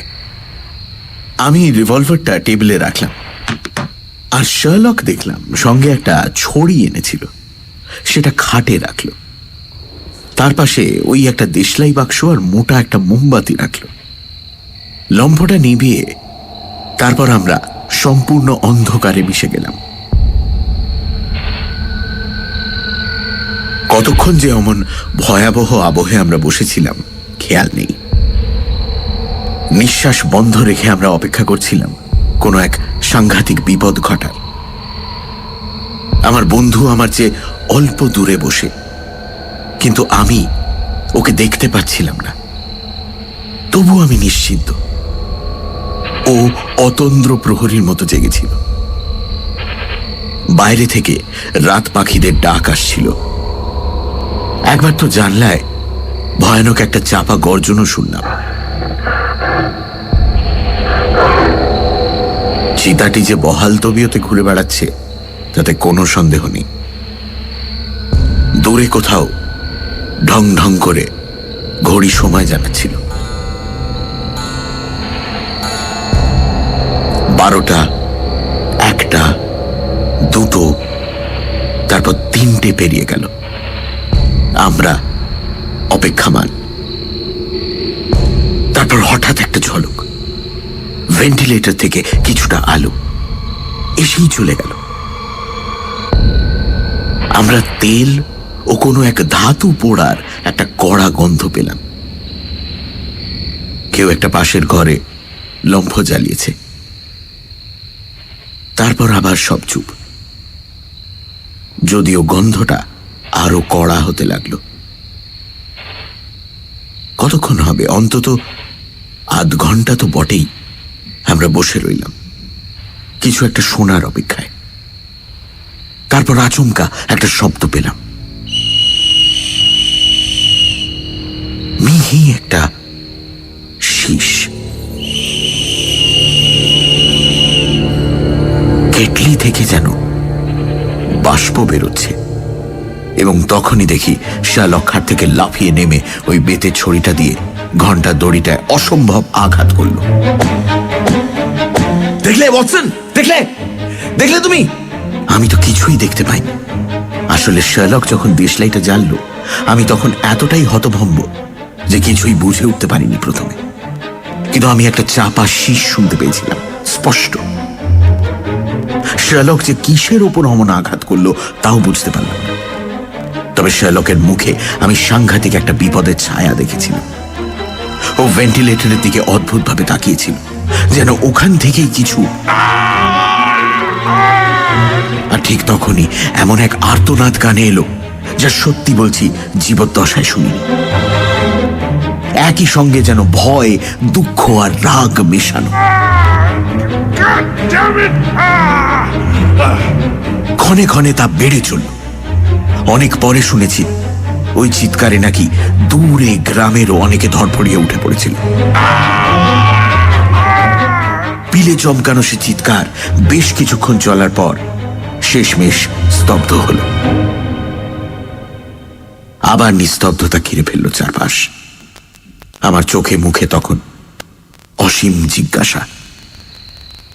ইটস অল ওভার ওয়াটসন, এবং সম্ভবত শেষমেশ সব ভালোই হলো। তোমার পিস্টলটা নাও, ডক্টর রয়লটের ঘরে ঢুকবো আমরা। থমথমে মুখ নিয়ে শার্লক লম্ফটা জ্বালালো। তারপর করিডোর দিয়ে ডক্টরের চেম্বারের দিকে এগোলাম আমরা। একবার টোকা, দুবার। কেউ ভেতর থেকে কোনো উত্তর দিল না। তখন আমরা ধীরে ওই ঘরে ঢুকলাম। আমার হাতে পিস্তল ওঁচানো। ঢুকে দেখলাম টেবিলে একটা লণ্ঠন জ্বলছে তখনও। তার আলোটা গিয়ে পড়েছে ওই লোহার সিন্দুকটায়, যেটা আধ খোলা পড়ে রয়েছে। পাশের কাঠের চেয়ারে বসে ডক্টর গ্রিমসবি রয়লেট, লম্বা একটা গ্রে রঙের ড্রেসিং গাউন পরা। কোলে তার সকালে দেখা সেই চাবুকটা। সিলিং এর দিকে অদ্ভুত এক দৃষ্টি দিয়ে নিথর তার দেহ। মাথার কাছটায় দেখলাম কি যেন একটা অসম্ভব শক্ত করে জড়ানো, কিরকম হলুদ রঙের আর ব্রাউন চাকা চাকা। The speckled band. আমি একটু এগোতেই দেখি ওই ব্রাউন চাকা চাকা জিনিসটা নড়ে উঠল, উঠে আচমকা ফনা তুলে আমাদের দিকে তাকাল। ওয়াটসন, এটা সোয়াম্প অ্যাডার। ইন্ডিয়ায় পাওয়া যায়, ভয়ানক প্রজাতি। মানুষটা কামড় খাওয়ার 10 সেকেন্ডের মধ্যে মারা গেছে। এই হয়, অন্যের জন্য গর্ত খুঁড়লে একদিন না একদিন তাতেই পড়ে মরতে হয়। প্রকৃতির নিয়ম, কি করবে বলো। সে যাক, আপাতত এনাকে নিজের বাসায় ফেরত পাঠানো যাক। চলো, তারপর মিস স্টোনারকে সেফ কোথাও একটা পাঠিয়ে কাউন্টি পুলিশকে খবর দেওয়া যাক। এরপরে শার্লক বেশ দুঃসাহসিক একটা কাজ নিমেষেই করে ফেলল। মৃত রয়লেটের কোল থেকে ওই ফাঁস লাগানো চাবুকটা তুলে ও খুব সন্তর্পণে সাপের মুখে পরিয়ে দিল। তারপর তাকে লোহার সিন্দুকে পাচার করল। তারপর আর কি, যা হওয়া তাই হলো। মিস স্টোনারকে সমস্ত ঘটনা জানানো হলো। স্বভাবতই তিনি খুব ভেঙে পড়লেন। পরের সকালেই তাকে হ্যারোতে তার মাসির কাছে পৌঁছে দেওয়ার ব্যবস্থা হলো। ইনকোয়ারি হলো, এবং কি অসাধারণ তার ফল। পুলিশের মত ডক্টর গ্রিমসবি রয়লেট সাংঘাতিক এক পোষ্যের সঙ্গে খেলতে গিয়েই নাকি মৃত্যুবরণ করেছেন।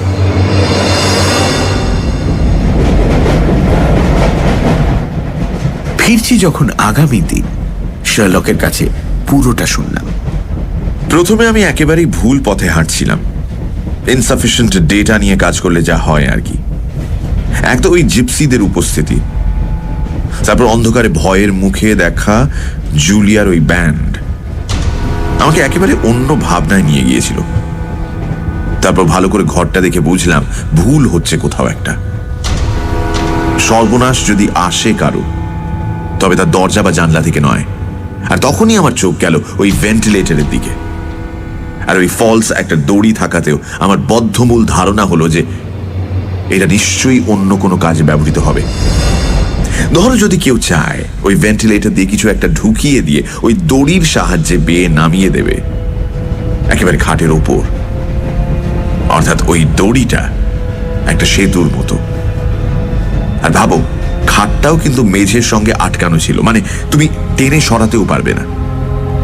তখনই মাথায় খেলে গেল সাপের কথাটা। প্লাস আমরা এও তো জেনেছিলাম যে ডক্টর প্রায়ই ইন্ডিয়া থেকে নতুন নতুন প্রাণী আমদানি করতেন। এবার ভেবে দেখো না, এই বিষ তো আমাদের এখানে প্রায় কোনো কেমিক্যাল টেস্টেই ধরা পড়বে না, তাই তো? ডক্টর রয়লট ইন্ডিয়ায় অতদিন থাকার ফলে খুব ভালো করেই বুঝেছিলেন এই ব্যাপারটা। আর দেখলেই তো, একবার কামড়ালে কি দ্রুত গতিতে মৃত্যু হয়। সেটাও নিশ্চয়ই ডক্টরের মাথায় ছিল যে করোনার তদন্ত করবেন তাকে অত্যন্ত ক্ষুরোধার হতে হবে, নইলে বোঝা অসম্ভব শরীরের কোথায় দুটো ক্ষুদ্র দাঁত ফোটানোর ক্ষত। ওই শীষটা? হ্যাঁ, ওটার কথাও মাথায় ছিল। রয়লট নিশ্চয়ই সাপটিকে সকালের আলো ফোটার আগেই ফেরত ডেকে নিতেন ওই শীষ দিয়ে। আর ছিল দুধের লোভ, মনে আছে? ওই দুধের পেয়ালা সিন্দুকের ওপর। ওভাবেই ট্রেনিং দেওয়া হয়েছিল, আমি শিওর। দিনের পর দিন যাকে মারতে চাওয়া সে হয়তো বেঁচে যাচ্ছিল, কিন্তু একদিন তো ফাঁদে পা দিতই শিকার। আমি প্রথমবার ঘরে ঢুকেই ঠাউর করেছিলাম ঠিক এমনটাই ঘটেছিল, এবং আবার ঘটতো হেলেনের সঙ্গেও। রয়লটের চেয়ারটা দেখেই বুঝেছিলাম এর ওপর রোজ কেউ দাঁড়ায়। কেন দাঁড়ায়? ওই ভেন্টিলেটর অবধি পৌঁছবে বলে। তারপর যখন একসঙ্গে ওই দুধের পেয়ালা, সিন্দুক আর ফাঁস লাগানো চাবুক দেখলাম, আমার মনে আর কোনো সন্দেহই রইল না। আর ওই মেটালিক সাউন্ডটা? ওটা হলো ওই সাপ ঢুকে গেলে সিন্দুক বন্ধ করার শব্দ। একবার যখন আমার মাথায় স্পষ্ট হয়ে গেল গোটা প্রক্রিয়াটা, আমি তৈরি হয়ে গেলাম। সাপের চাপার স্বর আমি শুনেছিলাম, আর শোনা মাত্র আলো জ্বালিয়ে প্রাণপণ আঘাত করেছিলাম ওর ওপর। যার জেরে ওটা ভয়ে পালিয়ে গেল উল্টো পথে, এবং ঘাবড়ে গিয়ে পাল্টা কামড় বসালো মনিবের ওপরেই। আমার বেতের ঘা খেয়ে এমনি খেপে গিয়েছিল, ফলে ফেরত ভেন্টিলেটর দিয়ে উঠে প্রথম যাকে পেল তাকেই দিল সমস্ত বিষ। ফলে তুমি বলতেই পারো ডক্টর গ্রিমসবি রয়লটের মৃত্যুর জন্য আমি একরকম দায়ী। তবে তাতে আমার অন্তরে বিন্দু মাত্র দংশন হবে না। কি বলো ওয়াটসন?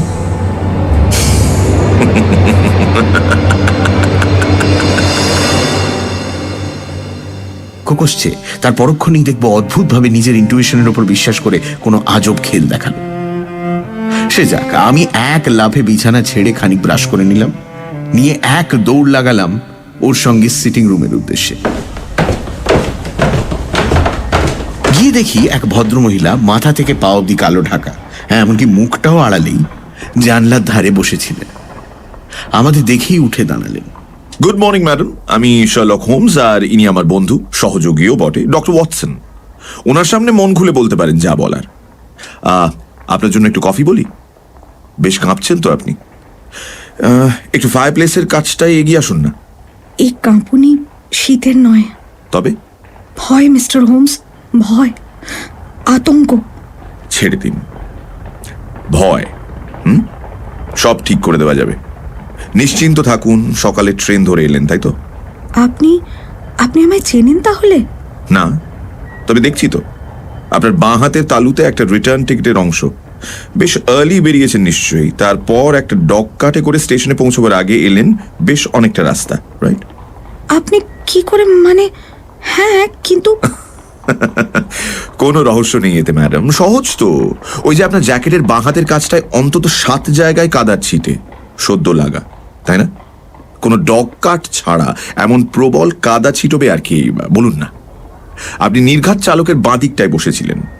জানি না কি করে জানলেন, কিন্তু হ্যাঁ, ইউর রাইট। ভোর 6টা নাগাদ বেরিয়েছি, লেদার হেডে পৌঁছলাম মিনিট 20-তে। তারপর প্রথম ট্রেন ধরেই ওয়াটারলু এলাম। বিশ্বাস করুন, আর পারছি না, আমি পাগল হয়ে যাব এবার। কার কাছে যাব? কেউ তো নেই। আর যে বেচারি আছে সে যত্ন করে আমায়, খেয়াল রাখে আমার, সেই বা কি করবে? আর মিসেস ফ্যারিন্টোসের কাছে আপনার নাম শুনেছি মিস্টার হোমস। আপনি তো তাকে বিপদের দিনে খুব সাহায্য করেছিলেন। আমায় এই নিকষ অন্ধকার থেকে বের করতে পারবেন না? হ্যাঁ, সত্যি বলতে এই মুহূর্তে আমার ক্ষমতা নেই। আপনাকে ন্যূনতম পারিশ্রমিকও দেব, কিন্তু বিশ্বাস করুন, মাস দেড়েকের মধ্যে অবস্থা বদলে যাবে। আমার বিয়ে হবে, আমার হাতে বেশ কিছুটা আর্থিক রেস্তও আসবে। আমি আপনার বিশ্বাস ভঙ্গ করব না, কথা দিচ্ছি। ফ্যারেন্টোস, ইয়েস, মনে পড়েছে। ওই একটা ওপেল টিয়ারা সম্বন্ধিত কেস ছিল, রাইট? ওয়াটসন, তোমার সঙ্গে আলাপ হওয়ার বহু আগের ব্যাপার এটা। দেখুন ম্যাডাম, আপনার বন্ধুর ক্ষেত্রে যে মনোযোগ দেখিয়েছিলাম হুবহু তাই আপনার বেলায়ও হবে। আর পারিশ্রমিকের কথা বলছেন, আমার এই কর্মক্ষেত্রই তো আমার পারিশ্রমিক। এর চেয়ে বড় পুরস্কার আর কোথায় পাবো? তবে আমার সমস্ত খরচাপাতি যদি আপনি একান্তই মিটিয়ে দিতে চান, তা নয় দেবেন সুবিধে মতো, কিন্তু সেসবের আগে প্লিজ বলুন সমস্যাটা কোথায়? সমস্যা আসলে আমার এই যাবতীয় ভয়, আতঙ্ক এমন এক ভেগ অস্পষ্ট ভাবনার ওপর দাঁড়িয়ে যে অন্যদের হয়তো এই সব আমার প্রলাপ মনে হবে। এমনকি একমাত্র যাকে আমি বিশ্বাস করি, আমার সবটা বোঝাতে পারি, সেও এসবকে এক নার্ভাস মহিলার অত্যুক্তি ধরে নিয়েছে। মুখের ওপর বলেনি ঠিকই, কিন্তু ওর ভঙ্গিমা স্পষ্ট। ও যেভাবে আমায় বোঝাতে চায় যেন শান্ত করছে বুঝিয়ে সুঝিয়ে। কিন্তু মিস্টার হোমস, আমি তো শুনেছি আপনি মানুষের অন্তর পড়ে নিতে পারেন অনায়াসে, বুঝে নিতে পারেন পরতে পরতে জমা অসংখ্য অশুদ্ধ আস্তরণ। আমি শুনছি ম্যাডাম, প্লিজ। ভট্টাচার্য প্রধান চরিত্রে Sherlock Holmes, doctor Watson, Helen Stoner এবং ডক্টর রয়লট। গল্প পাঠে দীপ এবং মীর। গল্পের সূত্রধার সোমক। শুরু হচ্ছে the adventure of the speckled band.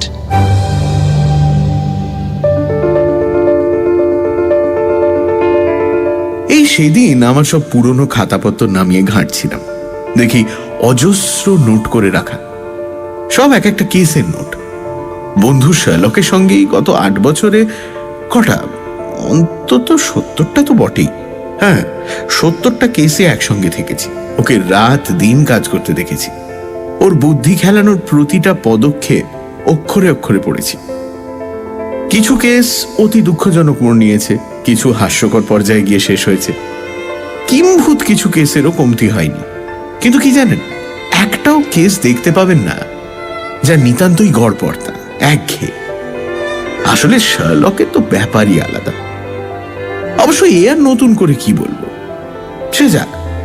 আসলে শার্লক তো কখনোই স্রেফ টাকার জন্য কাজ করতে যায়নি, সর্বক্ষণ ওকে তাড়িয়ে বেড়াতো অদ্ভুতুড়ের আনন্দ, এমন একটা কিছু যা মুহূর্তেই আক্রান্ত করবে ওকে অনবদ্যভাবে, ছাড়খাড় করবে ওর মন মাথা।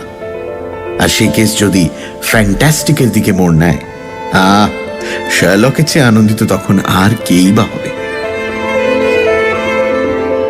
তবে এই এতগুলোর মধ্যেও না একটা কেস এখনো নাড়া দিয়ে যায়, স্টোক মোরানের রয়্যালট পরিবারের সে কথা। আমি তখন অবিবাহিত, শার্লকের সঙ্গে থাকি বেকার স্ট্রিটে। বলতে পারেন আমাদের বন্ধুত্বের একেবারে আদি যুগ। অনেককাল ভেবেছি আপনাদের শোনাবো এই কেসের কথা, কিন্তু কি আর করা, যে ভদ্রমহিলাকে নিয়ে এত ব্যাপার, খোদ তিনিই তো কথা দিয়ে নিয়েছিলেন আমাদের যে তার জীবিত কালে কোনো কিছুই আমরা প্রকাশিত করব না। তবে এই গত মাসে তার অকাল প্রয়াণে আমি প্রমিস মুক্ত হয়েছি। 1883 সালের এপ্রিল মাস, বেশ সকাল তখন, মানে খামোখা এই সময়ে আমার ঘুম ভাঙেই না। তো হঠাৎ দেখি নাকের ডগায় শার্লক, একেবারে ফিটফাট, যেন এক্ষুনি বেরোবে। ঘুম জড়ানো চোখে দেখলাম 7:15 বাজে। বেশ অবাক হলাম, কারণ একে তো নিজে সাধারণত ঢের বেলা করে উঠতো, আর দ্বিতীয়ত ও যখন ইচ্ছে উঠুক গে যাক, আমি কেনই বা আমার অভ্যেস ভাঙবো বলুন তো? একটু বিরক্তই হলাম। অবেলায় ঘুম ভাঙানোর জন্য দুঃখিত ওয়াটসন, কিন্তু কি করি বলো, আজ সকাল থেকে তো এমনটাই হয়ে আসছে। মিসেস হাডসনকে কি একজন টেনে তুললো, তারপর মিসেস হাডসন আমায়, আর ডমিনো এফেক্টে এবার আমি তোমায়। উফ, কেন, কি হয়েছে? আগুন নাকি? ক্লায়েন্ট। যা বুঝতে পারছি কোনো এক মহিলা এসেছেন দেখা করতে, এবং অত্যন্ত উত্তেজিত তার মনের অবস্থা বোধ হয়। আপাতত সেটিং রুমে তিনি উপস্থিত। এখন ব্যাপার হচ্ছে, এই ঘোরতর অবেলায় যখন কোনো কম বয়সী নারী এসে অন্যদের ঘুম থেকে তোলেন, তখন সচরাচর ধরেই নেওয়া যায় অতি গুরুত্বপূর্ণ কিছু জানান দিতে চান। যদি শুনে মনে হয় কেসটি জবরদস্ত, তবে নিশ্চয়ই তুমিও একেবারে প্রথম ধাপ থেকে তাতে মগ্ন থাকতে আগ্রহী হবে, এবং তা ভেবেই আমার এই ঘুম ভাঙানোর পরিকল্পনা। হ্যাঁ, বলো কি? আরে, I wouldn't miss it for anything বন্ধু, বল।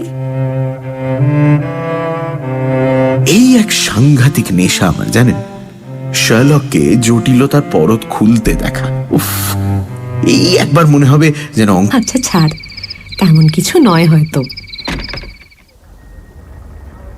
আমার দিকে স্মিত হেসে তারপর ও বেরিয়ে গেল। অল্পক্ষণ পর ওর ঘরের লক খোলার আওয়াজ আমি পেয়েছিলাম। আচ্ছা, তবে নিজের ঘরের লক বন্ধ করে ঘুমানো আপনাদের কি অভ্যেস ছিল? সব সময়। আর সেটা কেন? ওই যে বললাম না, আশেপাশে একটা চিতা আর বেবুন থাকলে আপনি খুব নিশ্চিন্তে কি ঘুমোতে পারতেন। তা বটে। তো তারপর? আমার স্বভাবতই ঘুম হলো না এক্কেবারে। কিরকম যেন একটা আশু বিপদের আতঙ্ক গ্রাস করছিল। বুঝতেই তো পারছেন, আমরা যমজ যেহেতু, কি অসম্ভব একটা প্রাণের টান আমাদের মধ্যে ছিল। আর বাইরে রাতটাও না কেমন ঝাঁপিয়ে পড়ছিল আমাদের উপর। অঝোর বৃষ্টি শুরু হলো সহসা, সঙ্গে তোলপাড় করা ঝড়।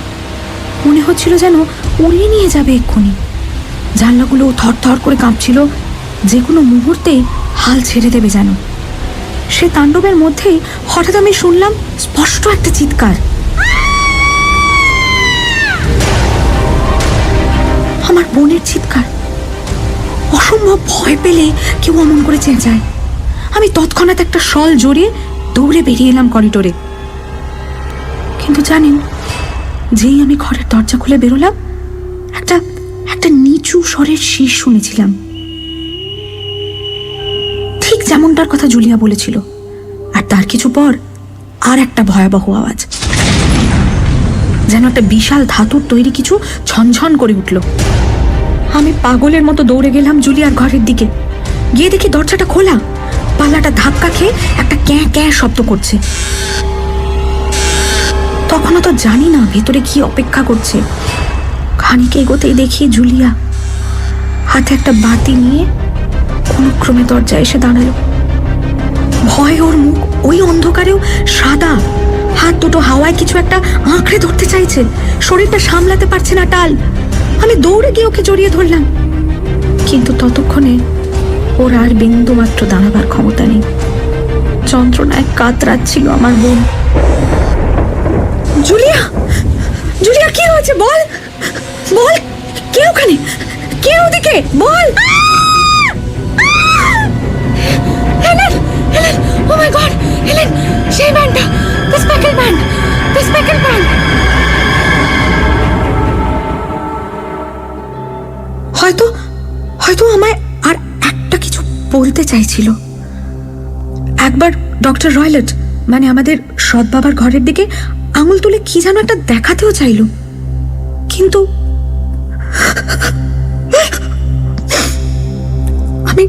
আমি দৌড়ে গেলাম বাবার ঘরের দিকে। তাকে ঢাকতে ঢাকতে দেখি তিনিও ড্রেসিং গাউন পরে দৌড়ে এদিকেই আসছেন। জুলিয়াকে অমন অচৈতন্য অবস্থায় দেখে প্রথমেই তিনি একটু ব্র্যান্ডি খাওয়ানোর চেষ্টা করলেন ওকে। কাজ হলো না। গ্রামের ডাক্তারকেও খবর পাঠানো হলো, কিন্তু জুলিয়া আমার কাছে কোনো কিছুতেই আর ফিরে এলো না। এক মিনিট, ওই যে শীষ আর মেটালিক সাউন্ডটা, আপনি নিশ্চিত সে ব্যাপারে? ঠিক ওগুলোই শুনেছিলেন? এনকোয়ারির সময় করোনারও ঠিক এই কথাটাই জিজ্ঞেস করেছিলেন। এখন দেখুন, বললামই তো কি বেয়ারা রাত ছিল, বাইরে ওরকম তোলপাড়। এবার তার মধ্যে ভুল তো হতেই পারে, কিন্তু আপনার বোন কি বাইরে বেরোনোর পোশাকে ছিলেন? না, নাইট ড্রেসেই তো। আর ওর ডান হাতে দেশলাইয়ের একটা জলা কাঠি ছিল। আমি হেলেন স্টোনার, থাকি আমার সৎ বাবার সঙ্গে, যিনি স্টোকমোরনের রয়লেট পরিবারের শেষতম বংশধর। সারের পশ্চিমের সীমান্ত ঘেঁষা এই পরিবার ইংল্যান্ডের প্রাচীন স্যাক্সন পরিবারের অন্যতম। নামটা তো চেনা আমার। এই পরিবার এককালে গোটা ইংল্যান্ডের ধনীতম পরিবারের মধ্যে গণ্য হতো। কোথায় না কোথায় ছিল এদের সম্পত্তি, উত্তরে বার্কশায়ার থেকে পশ্চিমে হ্যাম্পশায়ার অবধি। ক্রমাগত পতন বলতে পারেন শুরু হয়েছে গত শতাব্দী থেকে। ওই যা হয় আর কি, ভুল লোকের হাতে পড়ে হেলায় হারালো এক এক করে সমস্ত কিছু। আর এক জুয়াখোরের হাতে পড়ে শেষমেশ এমন সঙ্গীন অবস্থা হলো যে খান কতক একর জমি আর একটা 200 বছর পুরনো বাড়ি ছাড়া আর কিছুই অবশিষ্ট নেই। তাও তো ও বাড়িও মর্গেজের ভারে নুয়ে। ও বাড়িতে শেষ যিনি ছিলেন তাকে অ্যারিস্টোক্র্যাটিক পপার বললেও অত্যুক্তি হয় না। গিয়েছিল তো সর্বস্ব, শুধু যায়নি তাঁর মেজাজ। তার ছেলে মানে আমার সৎ বাবা বুঝতে পারেন অমনভাবে বাঁচা কষ্টকর, ইনফ্যাক্ট অসম্ভব। ফলে তিনি এক আত্মীয়র কাছ থেকে খানিক ধার করে মেডিকেল ডিগ্রি নিয়ে পাড়ি জমিয়েছিলেন ক্যালকাটা। সেখানে তাঁর দক্ষতা তাঁকে এনে দিয়েছিল অনবদ্য বসার। কিন্তু ওখানেই এমন বিপর্যয় ঘটে গেল, একদিন রাগের চোটে তিনি নিজের খানসামাকে খুন করে ফেলেন। আসলে বিগত কয়েকদিন বাড়িতে চুরিচামারির ঘটনা তাকে এমন রাগিয়ে তুলেছিল যে কপাল ঝরে মৃত্যুদণ্ড এড়িয়েছিলেন। কিন্তু দীর্ঘদিন জেল খাটার ফলে যখন শেষমেশ ইংল্যান্ড ফিরলেন, তখন বাবা সম্পূর্ণরূপে ভেঙে পড়েছেন, হতাশ, অবসাদগ্রস্ত। ডক্টর রয়লেট মানে আমার সৎ বাবা যখন ইন্ডিয়ায় ছিলেন, তখনই আমার মা মিসেস স্টোনারের সঙ্গে তাঁর পরিচয় এবং তারপর বিয়ে। আমার আসল বাবা মেজর জেনারেল স্টোনার বেঙ্গল আর্টিলারিতে ছিলেন। বাবা গত হওয়ার পর মা ফের বিয়ে করেন। আমরা মানে আমি আর আমার যমজ বোন জুলিয়া তখন 2। আমার মায়ের হাতে সে সময় বেশ আর্থিক রেস্ত ছিল, 1000 পাউন্ড তো কম করে। তো মা বিয়ের পর সে সমস্তই ডক্টর রয়লেটকে তুলে দিয়েছিলেন। বলেছিলেন যে আমার আর জুলিয়ার বিয়ের সময় যেন আমরাও তা থেকে খানিক অংশ পাই। কিন্তু ইংল্যান্ড ফিরে আসার কিছুদিনের মধ্যেই মা মারা যান। ক্রুর কাছে একটি রেল অ্যাক্সিডেন্টে তার মৃত্যু হয়। ঘটনার ঠিক পরে ডক্টর রয়লেট লন্ডনে সব ছেড়ে ছুড়ে আমাদের 2 বোনকে নিয়ে চলে এলেন সেই স্টোক মরেনে। আমাদের তো কোনোই অসুবিধে রইল না, কারণ মায়ের দিয়ে যাওয়া সেই টাকা। কিন্তু বাবা কেমন আমূল বদলে গেলেন। সারাক্ষণ ঘরে আটকে রাখতে লাগলেন নিজেকে। বেরোতেন কালে ভদ্রে যখন, তখন অবধারিত ঝগড়া জুড়ে দিতেন আশেপাশের সকলের সঙ্গে। গত সপ্তাহে তো যা হলো কহতব্য নয়। ভাবতে পারবেন না, স্থানীয় এক কামারকে রেগে মেগে তিনি নদীর জলে ফেলে দিলেন। আমরা আর কি করি, প্রচুর অনুরোধ করে ওদের টাকা পয়সা ধরিয়ে কোনো ক্রমে এই যাত্রায় মেচেছি। আর একটা অদ্ভুত কাণ্ড করেছেন তিনি। কিছু ভ্যাগাবন্ড জিপসিকে ওই পারিবারিক সম্পত্তিতে থাকতে দিয়েছেন। ওরা ওখানে থাকে আর বাবা প্রায়শই ওদের তাঁবুতে গিয়ে থাকেন। মাঝে মধ্যে তো আবার ওদের সঙ্গে বেরিয়ে পড়েন। দিন যায়, সপ্তাহ যায়, কোনো খবর পাই না আমরা। তারপর হঠাৎ একদিন আবার আর এক বিপদ হয়েছে। ওনার ইন্ডিয়ান জন্তু জানোয়ারের প্রতি অসম্ভব এক টান। কেউ একজন আছেন, আমি চিনি না, যে হিসাব পাঠায়।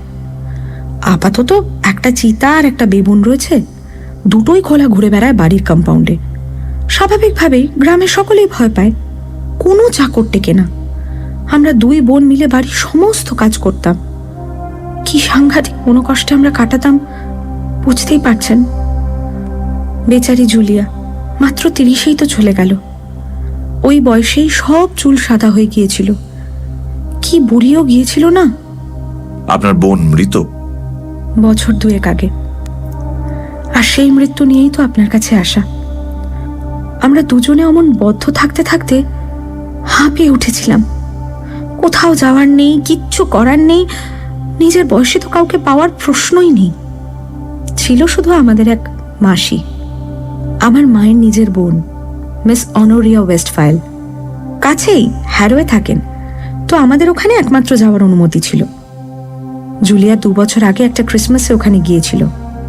নেভিতে কাজ করা এক হাফ মেজরের সঙ্গে জুলিয়ার ওখানে আলাপ, ক্রমে এনগেজমেন্ট। আমাদের সৎ বাবা যখন শুনলেন সে খবর, আপত্তি করলেন না কিছুই। বিয়ের দিনও ঠিক হলো তড়িঘড়ি। কিন্তু সে রূপকথার দিন আসার এক পক্ষ আগেই আমার একমাত্র সাথী জুলিয়া আমায় ছেড়ে চলে গেল। খুলে বলুন, প্রত্যেকটা ডিটেল চাই, কিছু ভুলে যাবেন না প্লিজ। ভুলে যেতে পারি কোথায়, সবটাই তো যেন স্মৃতিতে বসে আছে। আমরা যে বাড়িতে থাকছিলাম বললামই তো, অতি পুরনো ছিল এবং মাত্র একটা ভাগই বাসযোগ্য ছিল। তো এ ভাগের বেডরুমগুলো ছিল একতলায় আর সিটিং রুম ছিল সেন্ট্রাল ব্লকে। 3টি বেডরুমের প্রথমটা ছিল ডক্টর রয়লেটের, দ্বিতীয়টা জুলিয়ার, আর অন্যটা আমার। 3টের মধ্যে কোনো যোগের রাস্তা ছিল না, কিন্তু একটা করিডোরেই এসে মিলত এই 3 ঘর। বোঝাতে পারছি? স্পষ্ট, চালিয়ে যান। এবার 3টে ঘরের জানলা খুললেই দেখা যেত লন। সেই অভিশপ্ত রাতে ডক্টর রয়লেট নিজের ঘরে চলে গিয়েছিলেন বেশ আগেই, যদিও আমরা জানতাম তিনি ঘুমিয়ে পড়েননি। কি করে জানলেন? আসলে জুলিয়ার খুব অসুবিধে হচ্ছিল একটা বিচ্ছিরি বোঁটকা গন্ধে। ডক্টর রয়লেটের অভ্যেস ধরেছিল ইন্ডিয়ান সিগার খাওয়ার, তারই অমন অসহ্য গন্ধ। ফলে জুলিয়া উঠে আসে আমার ঘরে, ছিল কিছুক্ষণ। আমরা কত কথা বললাম ওর আগত বিয়ে নিয়ে। তারপর তারপর ওই 11টা নাগাদ হবে, ঘরে যাবে বলে উঠল। উঠে ঠিক বেরোনোর আগে দরজায় দাঁড়িয়ে অদ্ভুত একটা প্রশ্ন করল। আচ্ছা হেলেন, বলতো কখনো গভীর রাতে কাউকে শীষ দিতে শুনেছিস? শীষ? না তো, না। আচ্ছা, ঘুমের মধ্যে কি নিজে শীষ দেওয়া যায়? জানি না, মানে মনে তো হয় না। কিন্তু কেন জুলিয়া? কারণ শেষ কয়েক রাত আমি নিশ্চিতভাবে শুনেছি সেই শীষ। আলতো কিন্তু স্পষ্ট একটা শীষ। প্রতি রাতে 3টে নাগাদ শুনি আমি। তুই তো জানিস আমার ঘুম কি পাতলা, রোজ ঘুম ভেঙে যায় আমার। জানি না কোথা থেকে তা আসতো, কিন্তু আসতো নিয়ম করে। হয়তো পাশের ঘর থেকে বা লন থেকে। ভাবলাম একবার তোকে জিজ্ঞেস করে যাই, যদি তুই। না রে, আমি শুনিনি। যাক, তুই ভাবিস না, নিশ্চয়ই বিদঘুটে জিপসিগুলোর কেউ একটা। হয়তো বা, কিন্তু লন থেকে এলে তো তুইও শুনতে পেতিস, তাই না? হ্যাঁ, কিন্তু আমি যে তোর চেয়ে অনেক শান্তিতে ঘুমোই রে।